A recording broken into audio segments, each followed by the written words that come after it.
What is up? My name's Josh Ovenden. You're watching Josh's Happiness. This is the last video on my panel van to rustic camper conversion. Ready for those lifestyle videos now. And I suppose for my creativity to start expanding. Today is my birthday.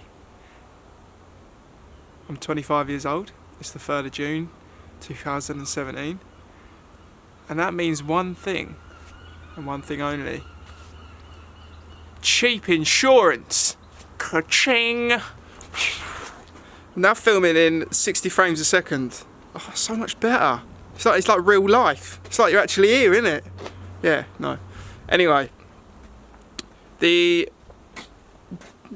truth about this is that I kind of have been holding off finishing my van until June so that I could insure it cheaply, because it gets expensive from now on, like fuel, living on the road at service stations, which is expensive. I'm actually swearing at you at the moment. I'm gonna do some mechanical stuff today. So bumpers, coilovers, which are like the suspension, and the wheels. That's about it. I'm also now swearing at you again. If you're a new viewer, right now, subscribe, because this channel is about to get different and exciting. And I'm going to try and do a different spin on van life to what most people do. I'm going to try and keep it as real as possible and eliminate that fake happiness and just be straight honest. A bit like my last video, really. I was pretty blatant and honest with everybody, and I got quite a few people unsubscribed actually. But that's cool, because I need to know that I'm being real and that my audience is true to me, I suppose. Cool. Now, the major first bit of building a van advice. If you're going to be pallet cladding stuff, so using reclaimed wood to build out, I don't know, a van or a house or a shed, you need to always make sure you don't do what I did. You need to make sure that the wood you use is dry before you start installing it, because you'll see right this second that, see this? Can you see all the gaps? Big mother hole gap. Big mother gap. There's gaps absolutely everywhere. You can see all the way through the roof. There's like a big gap here. You can see the gaps over there. You can see the insulation behind the wood. Not impressed. My fault, but you learn from your mistakes. That's always the way life is. So that's your little shortcut if you want to pallet clad anything. Make sure that wood is completely dry, therefore it will not shrink when it starts to get hot. It's been sweltering hot here last couple of days. The van's been closed up because I've been at work, so obviously all the heat stayed on the inside and all that wood's shrinking significantly. And I'm sure that in the winter it might expand a little bit, but I very much doubt it, because maybe as I'm in here the moisture will go back into the wood and it would expand again, but I can't imagine it's going to close those gaps up again. So yeah, that's your bit of advice before this video starts. As you can see here and here, my curtain brackets are up. I did mount the curtain. I also got a curtain which is like a thermal blackout curtain, and I measured it, whatever, and my sister is taking it up and is split in the middle, so it goes both ways. Also, my mammy got me some more Guinness press plates, which really work with the clad and the rustic style. So thank you, mammy. As you can see, my van is missing the bumper, the grille and the headlights. The headlights I'm going to be wrapping in yellow, which is probably illegal, but I don't care. I mean, the worst that can happen is that a police officer asks me to take them off. The bumper and the grille I'm going to be painting right now. So I've got all my bumpers, front bumper, rear bumper, insert grille, rear bumper inserts, and the front grille. which I'm not actually going to paint this, I don't think, but I'm going to paint the badge. So I'll just give this a clean up. So what I'm going to do to begin with, I'm going to clean all these up with some hot soapy water, and then I've got scour in there as well just to get all of the dirt off. And then because these are already textured, shouldn't actually need to key it up, which basically means scoring it so the paint can stick. And then I've got a special primer, plastic primer, which I'll coat them over, let it dry, and then probably just paint straight on that, depending on what that first coat of primer's like.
So all primered up on everything.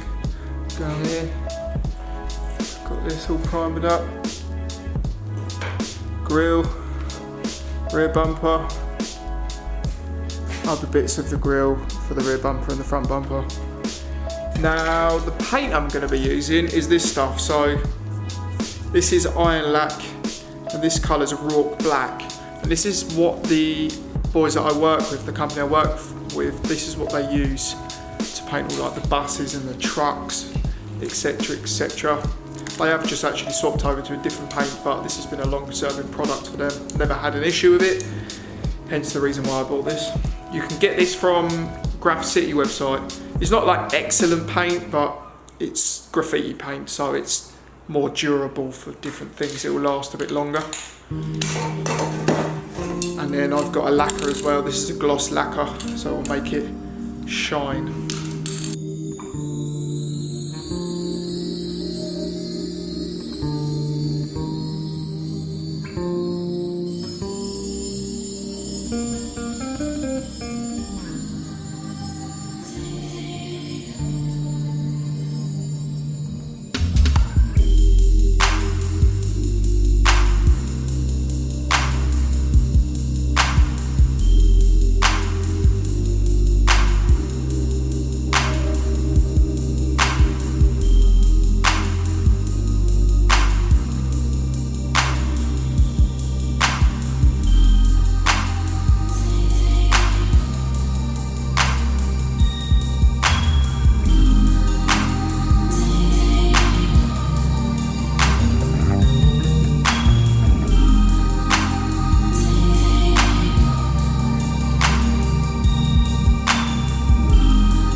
I literally bought this yellow tint on eBay. It was about £5, something like that. Cheapest chips, and if you buy a little bit more, you can practice wrapping something else and then move on to doing the headlights and you'll be a pro. Come out so good with that finish.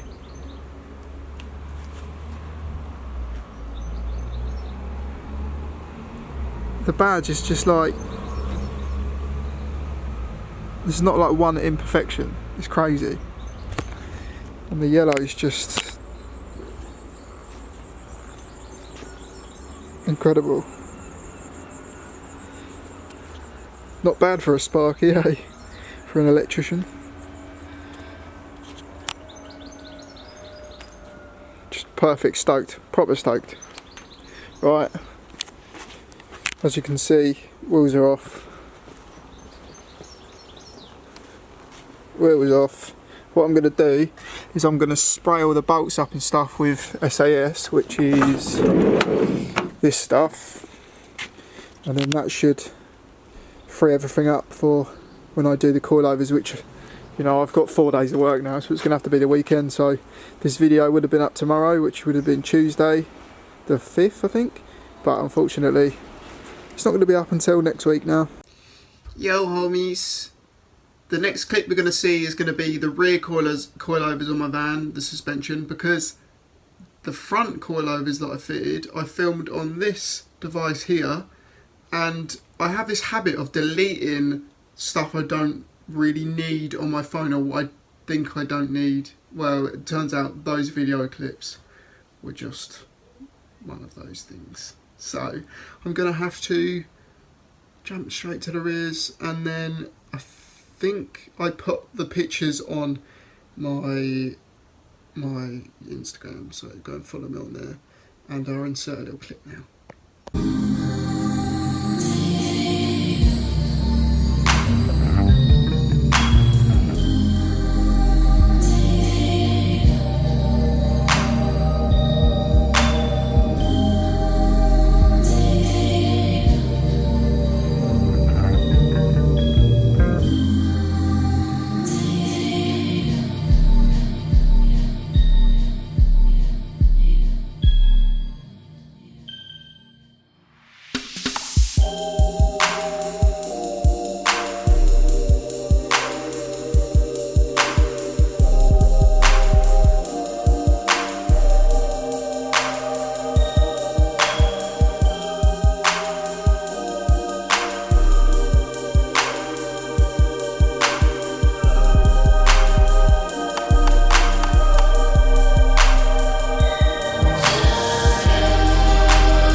From the last piece of footage, you just saw me taking the tyres off the wheels.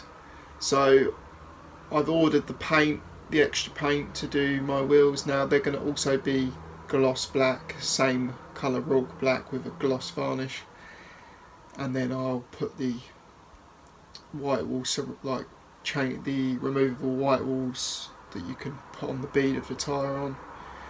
New tyres, which I'm going to order on Monday when I get some more money, and then fit the hubcap centres, like the Mono hubcaps.